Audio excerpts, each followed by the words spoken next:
بسم الله الرحمن الرحيم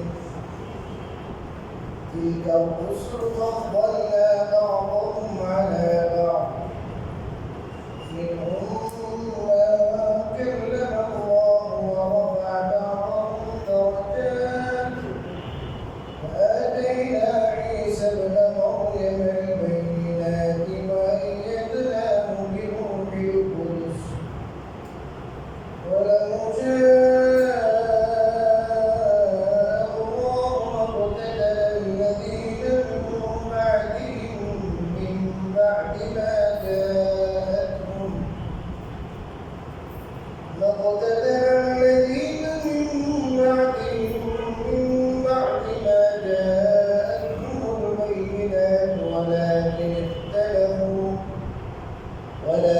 اختلفوا فمنهم من آمن ومنهم من كفر ولو شاء الله ما اقتتلوا ولكن الله يفعل ما يريد.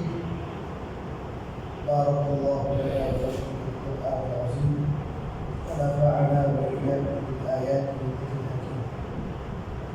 আলহামদুলিল্লাহ, আল্লাহ তাআলা শুকরিয়া যে তিনি আমাদেরকে আজকে সাপ্তাহিক তাফসীরুল কোরআনের মোবারক মজলিসে বসার মতো তৌফিক দান করেছেন। আজ আমি আপনাদের সামনে সূরাতুল বাকারার 253তম আয়াত তেলাওয়াত করেছি। এটা তৃতীয় পারা প্রথম আয়াত, 3 নম্বর পারা প্রথম আয়াত তেলাওয়াত করেছি। এই আয়াতে আল্লাহ রাব্বুল আলামিন দুইটা বিষয় আলোকপাত করেছেন। প্রথম বিষয় হলো এই দুনিয়ার মানুষের হেদায়েতের জন্য, তাদেরকে পথ দেখানোর জন্য যে আল্লাহ যুগে যুগে রাসূল প্রেরণ করেছেন। এরা রেসালতের ক্ষেত্রে সবাই সমান, অর্থাৎ তারা আল্লাহর পক্ষ থেকে বার্তাবাহক, সবাই আল্লাহর পক্ষ থেকে মেসেঞ্জার, এই ব্যাপারে কোনো তারতম্য নেই। কিন্তু তাদের মর্যাদার ক্ষেত্রে তারতম্য আছে। আল্লাহ তাআলা এই কথাই বলেন, তিলকা রুসুল ফাদ্দালনা বা'দাহুম আলা বা'দ। এই যে রাসূলগণ, তাদের প্রত্যেককে আমি প্রত্যেকের উপর মর্যাদা দিয়েছি। রাসূলগণের প্রত্যেককে অন্য প্রত্যেকের উপর আল্লাহ কি দিয়েছে? মর্যাদা দিয়েছে। এখানে একটু বিশ্লেষণ আল্লাহ নিজেই করতেছে। মিনহুম মান কাল্লামা আল্লাহু ওয়া রাফা'a বা'দাহুম দারাজাত। তাদের মধ্য থেকে কেউ এমন আছে যার সাথে আল্লাহ কথা বলেছে। আল্লাহ তার সাথে কথা বলেছে।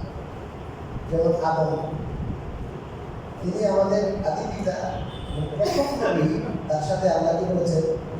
ডাইরেক্ট কথা বলেছে। যেমন হযরত মুসা আলাইহিস সালাম তিনি পাহাড়ে গিয়েছিলেন আগুনের জন্য, আগুন আনার জন্য। ওখানে জায়গা থেকে এটা আগুন না, ওখানে আল্লাহর সাথে কি হয়েছে? কথা বলেছে। এই জন্য মুসার নাম কালিমুল্লাহ, মুসা আল্লাহর সাথে কথা বলেছে। এটা তার বিশেষ মর্যাদা। তারপর বলবো আর কাউকে আল্লাহ তাআলা অনেক মর্যাদায় উন্নীত করেছে। অন্যদের মধ্যে কিছু কিছু তফাৎ আছে, কিন্তু কোনো নবী কোনো রাসূল এমন আছেন যে তার মাঝে ও অন্যান্যদের মধ্যে ফারাকটা বিস্তর অনেক, অর্থাৎ তাকে আল্লাহ তাআলা অন্যদের উপর অনেক বেশি মর্যাদা দিয়েছেন। মুফাসসিরিন কেরাম বলেছেন, এখানে আল্লাহ তাআলা ইঙ্গিত করেছেন মহানবী বিশ্বনবী হযরত মুহাম্মদ রাসূলুল্লাহ সাল্লাল্লাহু আলাইহি ওয়াসাল্লাম, তিনি সর্বশেষ নবী, তিনি সর্বশ্রেষ্ঠ। রাসূলুল্লাহ সাল্লাল্লাহু আলাইহি ওয়াসাল্লামের হাদিসে পরিষ্কার আছে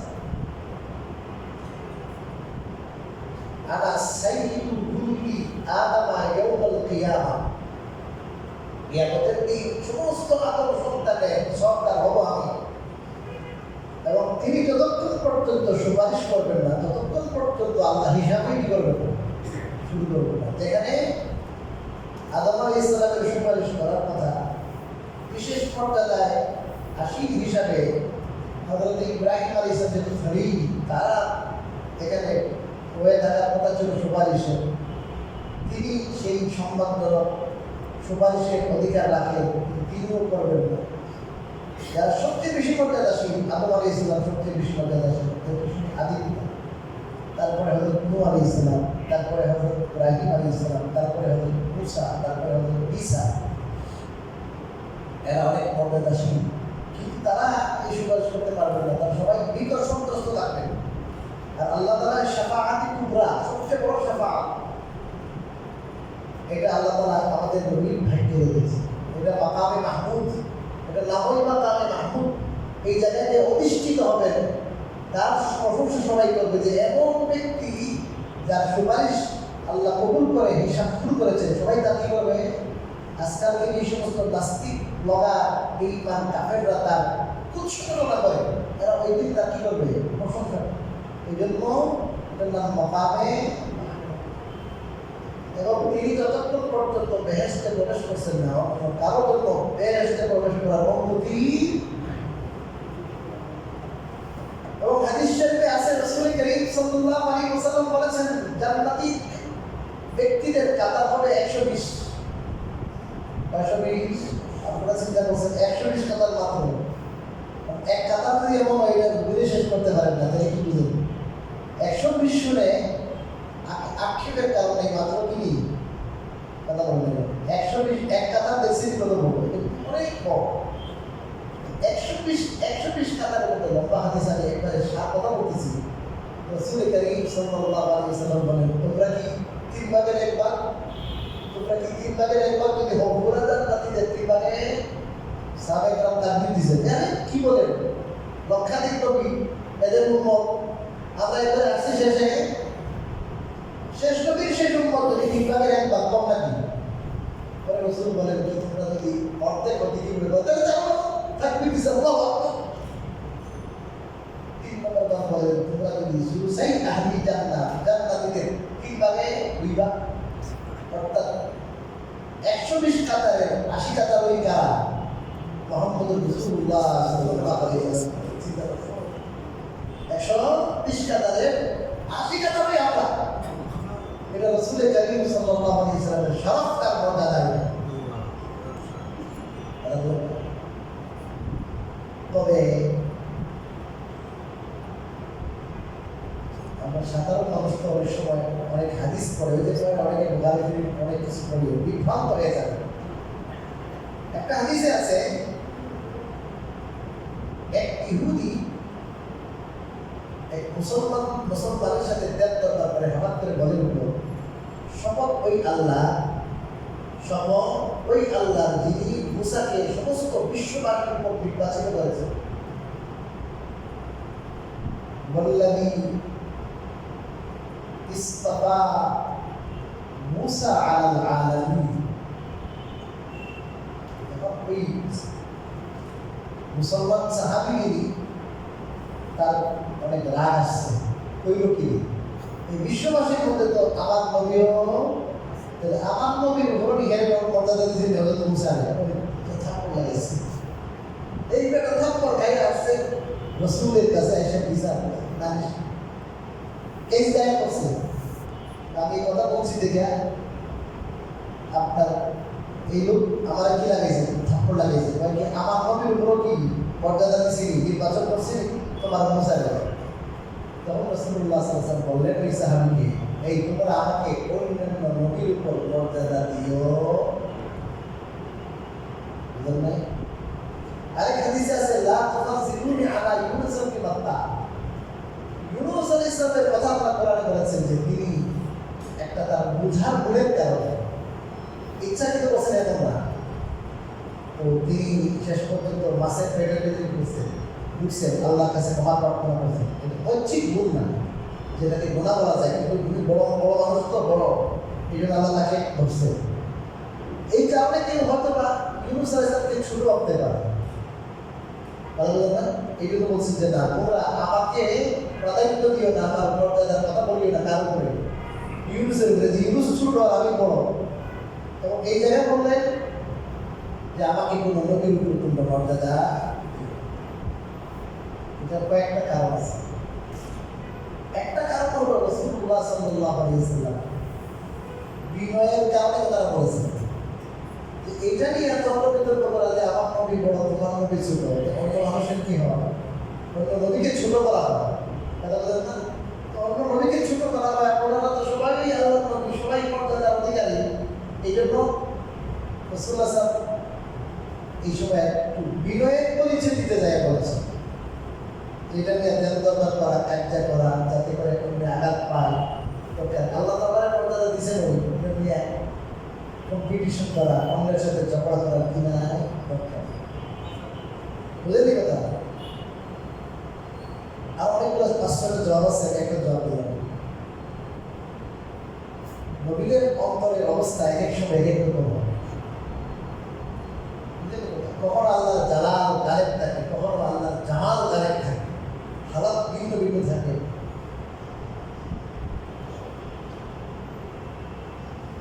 যাই হোক, রাসূলুল্লাহ সাল্লাল্লাহু আলাইহি ওয়াসাল্লামের বহু মর্যাদা, অনেক বেশি মর্যাদার কথা এখানে আল্লাহ তাআলা বলেছেন যে তাকে আল্লাহ তাআলা অন্যান্য নবীদের অপেক্ষা অনেক বেশি কি দিয়েছেন, মর্যাদা দিয়েছেন।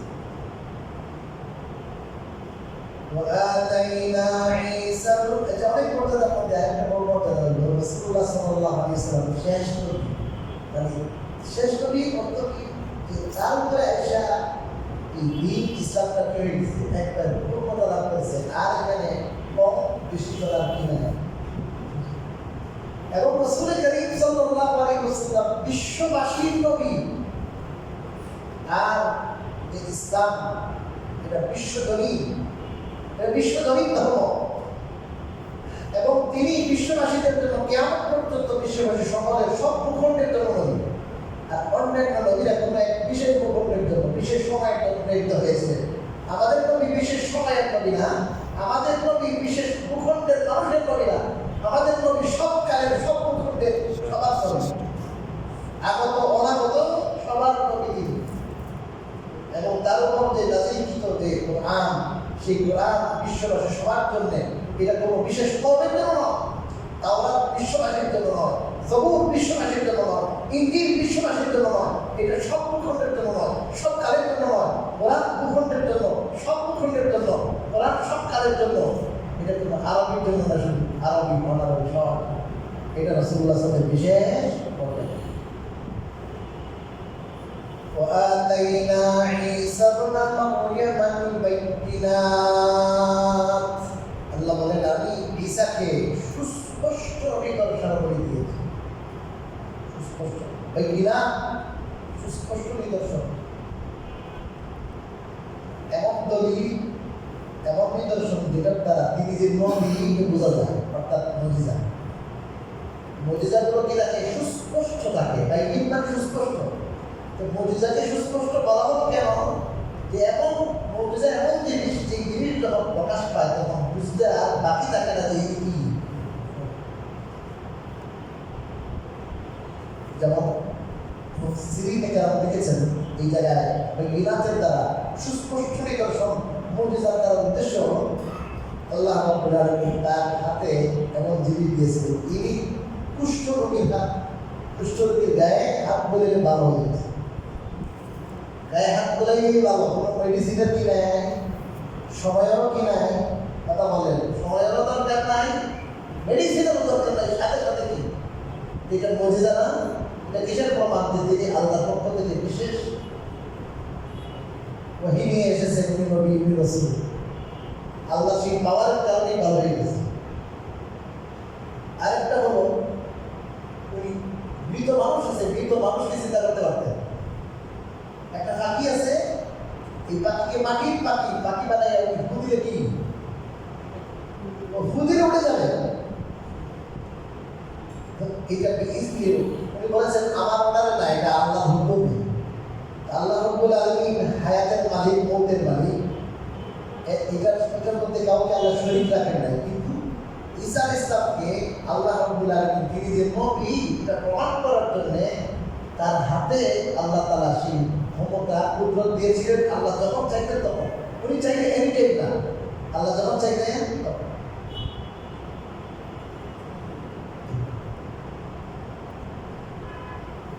وأيدناه بروح القدس, আর আমি তাকে সহায়তা করেছি, সাহায্য করেছি, শক্তিশালী করেছি রূহুল কুদুসের মাধ্যমে।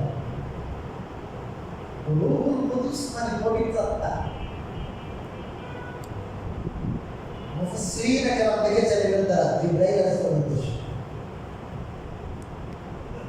কেউ উদ্দেশ্য জিবরাইল, পবিত্র আত্মা কথা জিবরাইল আলাইহিস সালামের মাধ্যমে তাকে কি করেছেন, সহায়তা করেছেন, তার হাতকে শক্তিশালী করার সিস্টেমটা কি ছিল? এক নম্বর হলো ওনার উপরে ওয়াহী নাযিল করতেন আল্লাহ, মাধ্যম ছিলেন জিবরাইল। তো ওয়াহীর মাধ্যমেই তো তিনি শক্তিশালী হয়েছেন না? কি ভাই, ওয়াহীর মাধ্যম বার্তা বাহক ছিলেন কে? জিবরাইল। এটা হলো সহায়তা, সাহায্য করার একটা ওয়ে। কোন মুফাসসিরিন কেরাম লিখেছেন আল্লাহ তাআলা যখন তাকে জমিন থেকে আকাশে উঠাই নিয়ে যায়, তাকে মারার জন্য এসেছিল ইহুদিরা, আর আল্লাহ তাআলা তাদের একটা লোককে একবারে সেই ঈসার এরা মনে করছে ওই ঈসা, তাদের আরেক লোককে বাইরে মনে করতেছে যারা করতেছে কথা বলছে না। আপনার মাঝখান থেকে আল্লাহ কি করে বলছে, উঠাই পালাইছে। ওই সময় প্রধান দায়িত্ব ছিল হযরতে ইব্রাহিম আলাইহিস সালাম, এদের আক্রমণ থেকে বাঁচাইয়া আল্লাহ তার কাছে নিয়ে গেলেন, তার মাধ্যমে জিবরাইলের মাধ্যমে। মুফাসসিরিন কেরাম বলেছেন এইভাবে আল্লাহ তাকে সহায়তা করেছেন রূহুল কুদুস অর্থাৎ পবিত্র আত্মা। এবং তিনি যেখানে যেখানে যেতেন ওই ওনার সাথে থাকতেন, হযরতে ইব্রাহিম আলাইহিস সালামের সাথে। আমার যতটুকু মনে হয় এই যে কুষ্ঠরোগ ভালো হতো, এই যে জীবিত করতেন না, এই হিসেবে জিবরাইল থাকতেন। মুফাসসিরিন ক্লিয়ারলি বলেন নাই, বলছেন যে উনি সাথে থাকতেন, সাথে থাকতে কি চাকরি করতেন। وَلَوْ شَاءَ اللَّهُ مَا اقْتَتَلَ الَّذِينَ مِن بَعْدِهِم مِّن بَعْدِ مَا جَاءَتْهُمُ الْبَيِّنَاتُ। আল্লাহ বলেন আল্লাহ যদি চাইতেন, وَلَوْ شَاءَ اللَّهُ, আল্লাহ যদি চাইতেন, মা ইকতাতালাল লাযীনা মিন বা'দিহিম, নবীদের পরে যে লোকগুলো তারা পরস্পর ঝগড়া বিবাদ করত, মারামারি করত, ঝগড়া বিবাদ করত। মিন বা'দি মা জাআতহুমুল বায়্যিনাত, তাদের কাছে সুস্পষ্ট প্রমাণাদি আসার পর। নবীরা তো অস্পষ্ট কোনো জিনিস নিয়ে আসেন, নবীরা যেটা নিয়ে আসেন সেটার ভিত্তি অত্যন্ত কি থাকে, মজবুত থাকে। নবীরা যেটা নিয়ে আসেন এটা সুস্পষ্ট থাকে। এটা বোঝার পরও অনেক মানুষ কি আনে নাই, ইমান আনে নাই। তারা নবীদের আনিত দিন নিয়ে ঝগড়া করেছে কিনা কথা বলে নাই। তারা সুস্পষ্ট প্রমাণ আনলেন, দাওয়াত দিলেন সুস্পষ্ট, তাদের দাওয়াতের বিষয় ছিল ক্লিয়ার। তারা কোনো অস্পষ্ট কোনো কথা, যেটা কোনো নড়বড়ে ভিত্তি এবং ভিত্তিহীন কথা নবীরা বলে না, অত্যন্ত মজবুত, অত্যন্ত ক্লিয়ার কথা, সুস্পষ্ট প্রমাণ দিয়ে তারা বলেন। এখনো অনেক মানুষের মানে অনেকে আল্লাহ তাআলা হিকমত বয়ান করতেছে। আল্লাহ বলেন আল্লাহ যদি চাইতেন তাইলে তাদের কাছে নবীদের পরবর্তী যে লোকগুলো তাদের কাছে সুস্পষ্ট প্রমাণাদি আসার পর তারা ঝগড়া করতো না। আল্লাহ যদি চাইতেন, তবে আল্লাহ এটা কি করেন নাই, কথা বলবেন চাপ নাই। আল্লাহ চাইলে ঝগড়া করতো না মানে কি? মুফাসসিরিন কেরাম লিখেছেন এর মানে হলো আল্লাহ তাআলা চাইলে সবাইকে জোর করে হেদায়েত দিয়ে দিতেন। মানে মুহাম্মদুর রাসূলুল্লাহ সাল্লাল্লাহু আলাইহি ওয়াসাল্লাম আসছেন, সাফা পাহাড়ে উঠে সবাই দাওয়াত দিতেন না? আবু লাহাব বলেছে তাব্বাল্লাকা, ধ্বংস দিন তোমার, তুমি কি এই কারণে কি আমাদের কি করছো? এখানে ধ্বংস করছো এই কারণে? এক আল্লাহ কি দিবা, দাওয়াত দিবা, আমাদের উপাস্যগুলোকে তুমি অস্বীকার করো। ওরা নিজের সাজাওয়ারে বদলা দিয়ে দিতেছে। সবাই জানেন দুশ্মন হয়ে গেছে না? আল্লাহ যদি চাইতেন তাহলে মুহাম্মদুর রাসূলুল্লাহ সাল্লাল্লাহু আলাইহি ওয়াসাল্লামের একটা দুশমন হইতো, দাওয়াত দেওয়ার সাথে সাথে সবাই কি করতো? অ্যাকসেপ্ট। মুসা আলাইহিস সালামের দাওয়াত দেওয়ার সাথে সাথে সবাই অ্যাকসেপ্ট করতো, ঈসা আলাইহিস সালামের দাওয়াত দেওয়ার সাথে সাথে অ্যাকসেপ্ট করতো, ইব্রাহিম আলাইহিস সালামের দাওয়াত দেওয়ার সাথে সাথে অ্যাকসেপ্ট করতো। আজব ঠাকুর তার বাবা অস্বীকার করার কোনো জোর ছিল? আল্লাহ যদি চাইতেন তাহলে কেউ ঝগড়া করতো না, সবাই একমত হয়ে সবাই কি মানতো। কিন্তু আল্লাহ এটা কি করেন নাই? বিষয়টা বুঝতে হবে না, কেন চান নাই? আল্লাহ নিজেই এত নবীরা পাঠাইলেন, নবীদেরকে পাঠাই এত দাওয়াত দেওয়া, আর আল্লাহ নিজে ওই চান না। বিষয়টা কি বুঝতে হবে না? বিষয়টা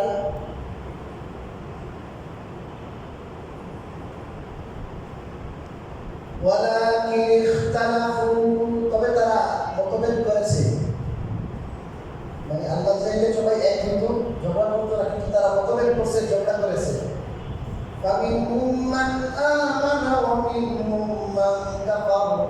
তাদের মধ্যে কেউ কেউ ঈমান এনেছে এবং কেউ কেউ কাফের হয়েছে, কেউ কেউ ঈমান আনছে, কেউ কেউ কাফের হয়েছে, কেউ কেউ কুফরি করেছে। ওয়ালাউ শাআল্লাহু মাকতাতালু, আর আল্লাহ যদি চাইতেন তাহলে তারা ঝগড়া বিবাদ করতো না। ওয়ালাকিন্নাল্লাহা ইয়াফআলু মা ইউরিদ, কিন্তু আল্লাহ যা চান তাই করেন। আল্লাহ এর বিষয়টা এখন পুরোটা ক্লিয়ার বলেন নাই যে আল্লাহ যা চান তাই করেন। আল্লাহ শুধু এটা বললেন যে আল্লাহ চাইলে তারা ঝগড়া বিবাদ করতো না, সবাই ঈমান আনতো, কোনো নবীর ব্যাপারে কার কোনো দ্বিমত থাকতো নবীদের বেশি সবাই মানত, কিন্তু এরা ইখতিলাফ করছে, ঝগড়া করছে, মতভেদ করছে। আজ ওইটা আছে না নাই? কথা বলেন, আছে না নাই? আল্লাহ যেটা চান সেটাই। 21 পারার একটা সূরার নাম হলো সূরা সাজদা। 21 পারার একটা সূরার নাম সূরা সাজদা। এটা 2 নম্বর পৃষ্ঠা আছে। ওয়ালাউ শি'না লা'আতাইনা কুল্লা নাফসিন হুদাহা ওয়ালাকিন হাক্কাল কাওলু মিন্নি লা'আমলা'আন্না জাহান্নামা মিনাল জিন্নাতি ওয়ান নাসি আজমাইন। আমি যদি চাইতাম সব মানুষের হেদায়েত দিয়ে দিতাম, সমস্ত মানুষের দিতাম হেদায়েত দিতাম, কিন্তু আমার পক্ষ থেকে এই কথাটা অবধারিত হয়ে আছে আগের থেকেই যে জাহান্নামকে আমি ভর্তি করব মানুষের দ্বারা, জিনের দ্বারা। জাহান্নামকে ভর্তি করবেন কিসের দ্বারা? মানুষের দ্বারা, জিনের দ্বারা। কি করবেন বলেন না? ভর্তি করবেন। এটা আগের থেকে অবধারিত আল্লাহর সিদ্ধান্ত। এই কারণে জাহান্নামে কিছু মানুষ যাওয়া লাগবে না। দেখেন, দুনিয়াটা হলো পরীক্ষার স্থল। দুনিয়াটা কিসের স্থল? পরীক্ষার আগে টিচাররা ছাত্র কি করেন? ভালো করে পড়ান কিনা বলেন? সমস্ত ছাত্রদেরকে নিয়ম তো হলো টিচারের সবাই ছাত্র হিসেবে সমান কিনা, সবাইকে এক নজরে পড়াবেন কিনা, সবাইকে এক নজরে পড়াবেন না, উস্তাদে সবাইকে এক নজরে পড়াবেন, বুঝাই দেবেন। কেউ না বুঝলে স্যার কি করি নাই, কথা বলে না, বুঝি নাই, বুঝাই দিবেন। এরপরে একটা সময় আছে কি করা? কথা বলে না, পরীক্ষা নেওয়া। এই পরীক্ষার হলে যে ছাত্রটা পারে না, এই ছাত্রের কয় না তুই লেখস না, কেন লিখতে হবে, এমন নাকি? কথা বলে না, পরীক্ষা তো ফার্স্ট পাইলেন না।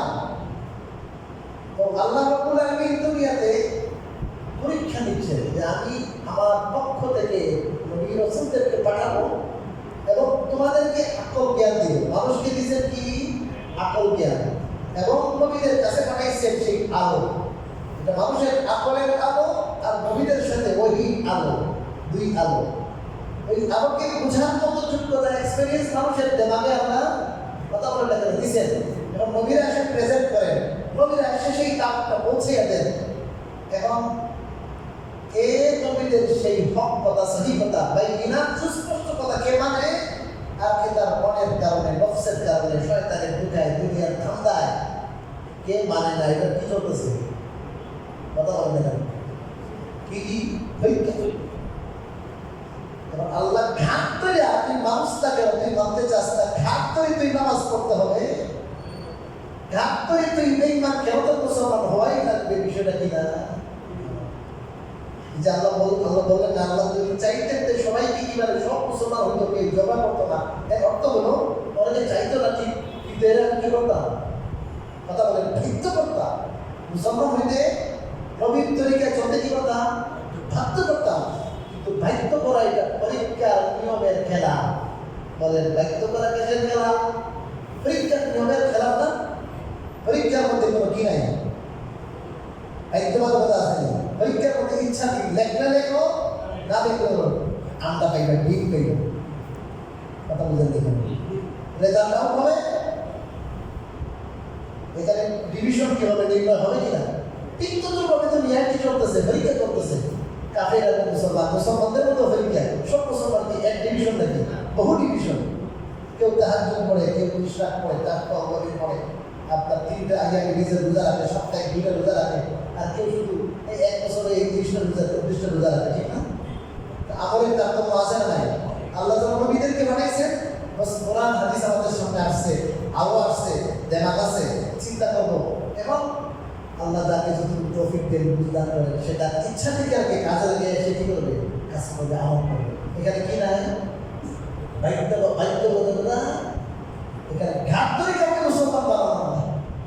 অনেকে একটা কথা খাওয়া, একটা কথা বলে, ইসলাম প্রচারিত হয়েছে তরবারির মাধ্যমে। কথা ইসলামের সম্পর্ক, ঈমানের সম্পর্ক মানুষের অন্তরের সাথে। এই তুই মুসলমান হওয়ার ভিতরে গরিবের এখন কি করে ফেললাম, কথা বলে খেয়াল গুদারায় গেছে বেড়া, গুদারার বেড়া না তোরা কি করতে পারবো, ও চাষা এসে অনেক কথাবার্তা কইয়া পার হইয়া পরে খেয়া পাড়ি দিয়েছে। এখন বেড়া কি, এখন বেড়া পার হয়ে গেছে না? এখন বেড়া গুলির মুখের থেকে যাই পরে ঘরে যাই, এখন গো মুখ দিয়ে কইছে কি আমি কি মুসলমান হয়েছি। ইমান হলো বুকের সাথে সম্পর্ক, এটা বুকের সাথে কি না আছে, এটা শুধু বুকের সাথে। এই জন্য আল্লাহ রাব্বুল আলামিন নবীদেরকে পাঠিয়েছেন, তাদের সামনে তার উম্মতের সামনে দলিল প্রমাণ উপস্থাপন করেছেন। এখন যদি কেউ মানে ভালো, না মানলেও কি নাই, তার পরীক্ষা সে ফেল করলো, তার আল্লাহ তাআলা শাস্তির ব্যবস্থা করেছে কোথায়, জাহান্নামে। এই হিকমতের কারণে আল্লাহ রাব্বুল আলামিন কাউকে জোর করে বাধ্য করে কি করেন নাই, মুসলমান বান নাই। এই দুনিয়াতে এমনই চলবে, সব এক হয় না কেন? এই কোরআন হাদিস সব এক হয় না কেন? আল্লাহ তো নিজে ওই চারটা সব এক। আল্লাহ তাআলা রাখছেন পরীক্ষা, বুদ্ধি দিচ্ছেন, আকল দিচ্ছেন, এটা কি চলতেছে এখন? পরীক্ষা চলতেছে। কথা কি বোঝা গেছে ভাই? আল্লাহ রাব্বুল আলামিন আমাদেরকে বাকি একটা জিনিস বুঝান, তৌফিক একটা জিনিস আছে। কি জিনিস? আমরা যারা ঈমান লাভ করেছি, আমাদের নিজের গুণের কারণে না, যে আমাদের আকল খুব বেশি। বড় ডক্টর, ইঞ্জিনিয়ার, হিন্দু আছে না নাই? আছে না ভাই? এই যে কারেন্ট আবিষ্কার করছে, এই যে আপনার বিজ্ঞান প্রযুক্তি, এগুলো তো বেশিরভাগ ওদের হাত থেকে। এখন বর্তমান আর কি, আমাদের একসময় বড় বড় বিজ্ঞানী ছিলেন না, এমন না, কিন্তু এত বড় বৈজ্ঞানিক কিন্তু সে মুসলমান হতে পারে না। এটা আল্লাহ তৌফিক নাই যে এই জন্য হতে পারে, বুঝে কত কথা বলতে গিয়ে জ্ঞানটা উঠে যায় না। আল্লাহ আমাদের তৌফিক দিয়েছেন, শুকরিয়া আদায় করব, এবং যেন আমরা ঈমানের লাইনে, আমলের লাইনে আগাইতে পারি। এই জন্য আমরা এক আমলের পরে আরেকটা আমলের জন্য দোয়া করতে থাকি। কথা হচ্ছে, এবং যাকে আল্লাহ তৌফিক দেন নাই সেই ব্যাপারে অভিযোগ না করা, যে আল্লাহ আপনি চাইলে তো হেরো কি করতে পারতেন। অভিযোগ আল্লাহ ব্যাপারে অভিযোগ করেন, তাহলে শেষ। আপনাকে যদি আল্লাহ তাআলা মাহরুম করে দেন, ধাক্কা মারে ফেলাই দিতে পারার কিছু আছে। আল্লাহ রাব্বুল আলামিন আমাদেরকে কথা বলে বুঝার